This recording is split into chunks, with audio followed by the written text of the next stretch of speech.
All right, here we go with part 4 of this amplifier build. So today we're going to go over the second schematic that I've drawn up for this build. All right, so just as a recap, what we've done all throughout this video series. So we've detailed the primary functions, the features and parameters. We've defined the voltage requirements for the and tube selection. So we defined the voltage requirements for mostly for a filament. So we've determined what power transformer and what tubes we're going to use and how much current those tubes consume relative to the power that's supplied by our power transformer. We've drawn out the first schematic here. Now today we're going to be working on number 4 and 5, which I've already have done. So drew out the first schematic, did that. Now we're going to think of variations and edits and draw out the second schematic. And that's something I've already done and I'll go over with you. So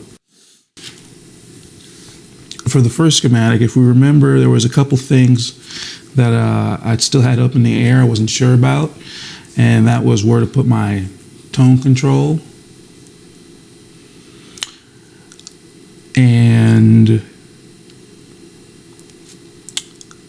what kind of preamp I was going to use. I was talking about using the SSRP. I drew that out into a cathode follower that drives this volume control into the KT66. But I wasn't settled on this, and after thinking about it, I wanted to make it maybe a little bit simpler. So I went ahead and drew a second schematic. Now this is schematic number 2. As you can see, it's a little bit cleaner because now things are more well thought out, and I'm kind of nearing the point where I know what I don't want, so I know what I'm starting to hone in on what I actually want here. So this is a little bit more basic, which is what we're always trying to do. Again, with vacuum tube amplifiers, less is always more. So this one isn't inherently too complex, but one thing in particular about this SSRP is that it's very particular about the output impedance. It does have a lower output impedance than, let's say, just a plate follower like this, but it's very particular about what kind of load is on the other end of it. So it would have took a lot more calculations and a lot more specificity at this junction here. Well, that's one reason. The other thing is, if you recall, I was thinking about using 2 6S and 7s in this amplifier, but then started to see that I don't really have room for them. I don't really need another triode. So if I'm using 2 6S and 7s, that would mean that I actually have 4 triodes to use. And as you can see, there's only 3 on this page, and I don't really have room for the other one. I'm not a big fan of doing multiple gain stages, especially if I don't need them. I want every triode to have a purpose. Obviously, because this amp doesn't have multiple inputs. It doesn't have a reverb. It doesn't have an effects loop. So there doesn't have distortion. So there's not a lot of reasons for me to have a lot of tubes on here.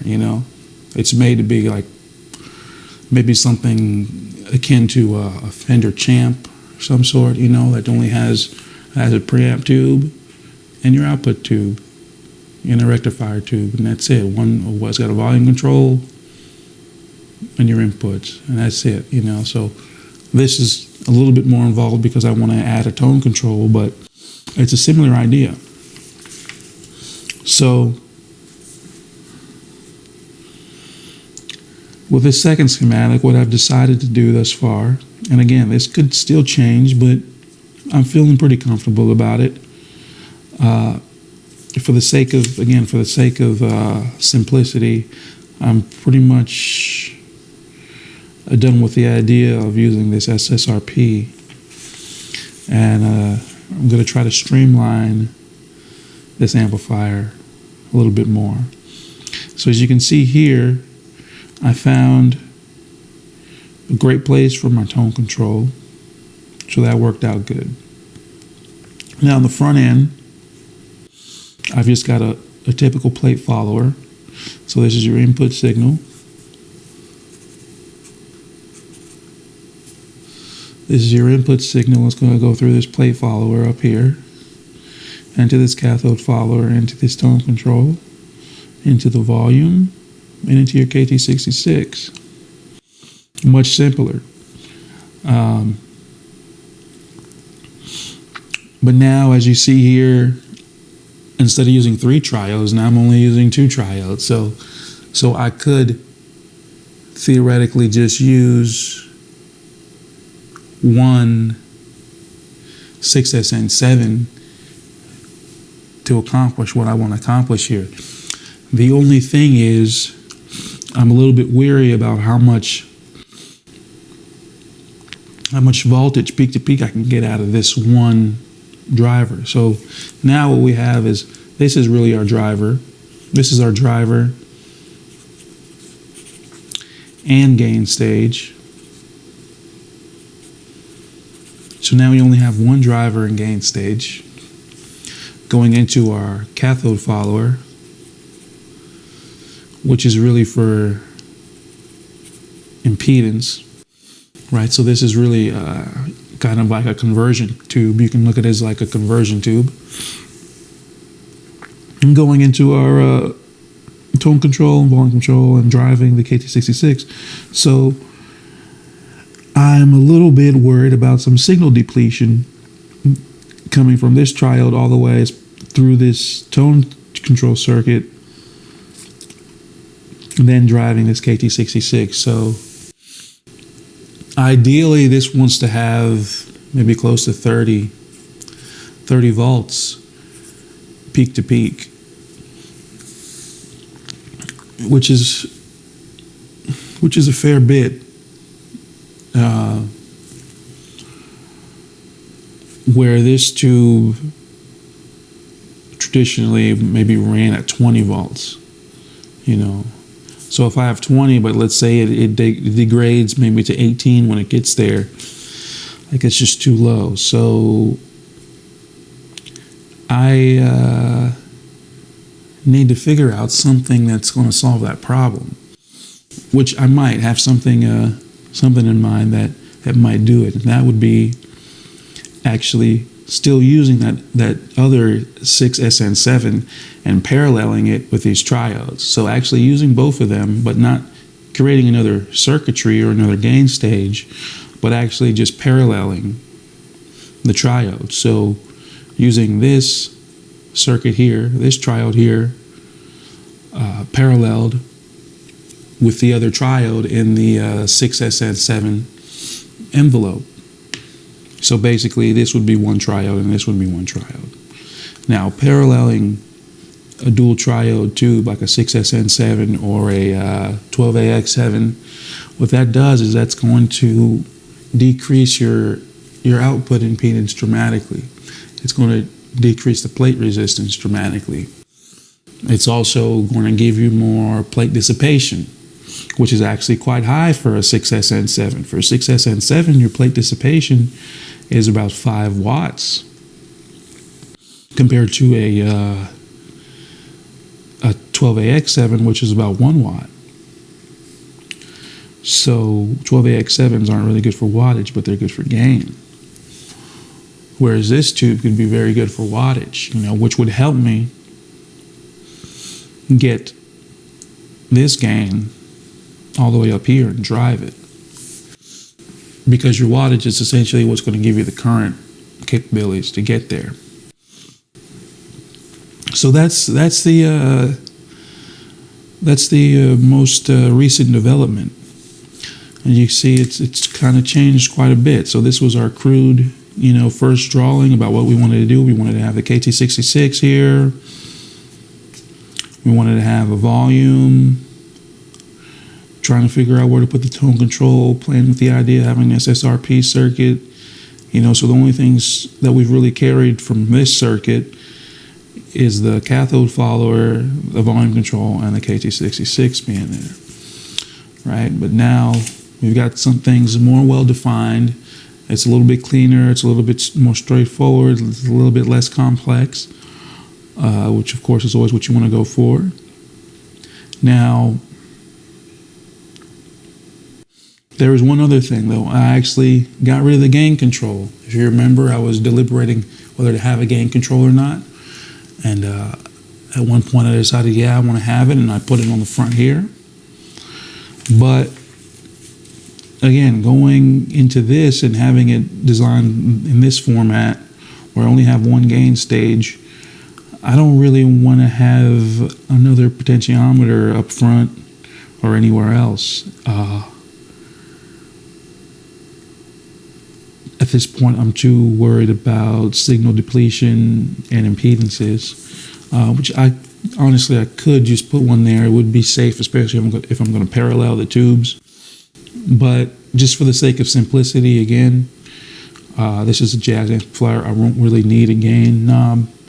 The volume on the guitar in conjunction with the volume on the amp should be just fine.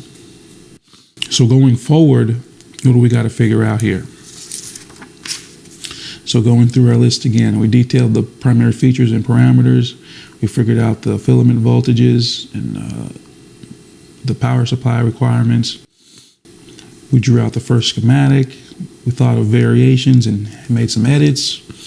Now we have the drawing number 2. So at step 6, what I'm going to start doing now is determining the operating points and values and construct a SPICE model. So this is also something that helps us out tremendously in the modern era here, that we have basically CAD for electronics. So SPICE is basically a CAD program for electronics, where you can develop your circuit, and you can actually run the circuit before you ever build it on the computer. So that's what I'm going to do with this. Now, I'm not sure if I can actually simulate an output, so I might just run the circuit up to here from the preamp, from the input all the way to basically the volume control, and I can do the power supply as well. But using the SPICE program is going to be crucial in helping us determine what values we're going to use, because that's the next step. As you can see, all these resistors and capacitors are blank, because the next step for us is going to be to determine the values of all these resistors and capacitors, which is going to be centered around first our operating point of the KT66. So how we're going to bias this. How we're going to bias this depending on how much input voltage peak to peak we can have, how much input signal, and how much voltage we get out of here, which remember is a 380 volt. 380 volt, which would probably come up to 420, 430 after it's rectified. So hopefully we can get 430 perhaps into the plate of that KT66. And we've also got to determine how much gain we can get out of this 6SN7. So running in this kind of format, which is kind of interesting to me, I've never really done this before, in the sense that I've never really had to run a 6SN7 as hot as I might have to here. So that's really going to be the next challenge. The next challenge is going to be how much gain can I get out of this 6SN7 without getting any kind of distortion, or without making it clip. That's going to be my next challenge, and kind of the next thing I'm kind of curious about. So that's really what we have on our plate here. But it's looking good. As far as the power supply, I did add, well, if you look at the old power supply, I did add one more capacitor, and I put a resistor before that capacitor. Now, this is a good thing to mention. A lot of times, people will think that, the more capacitors in the capacitor bank, the better, the cleaner, and the more filtration you have.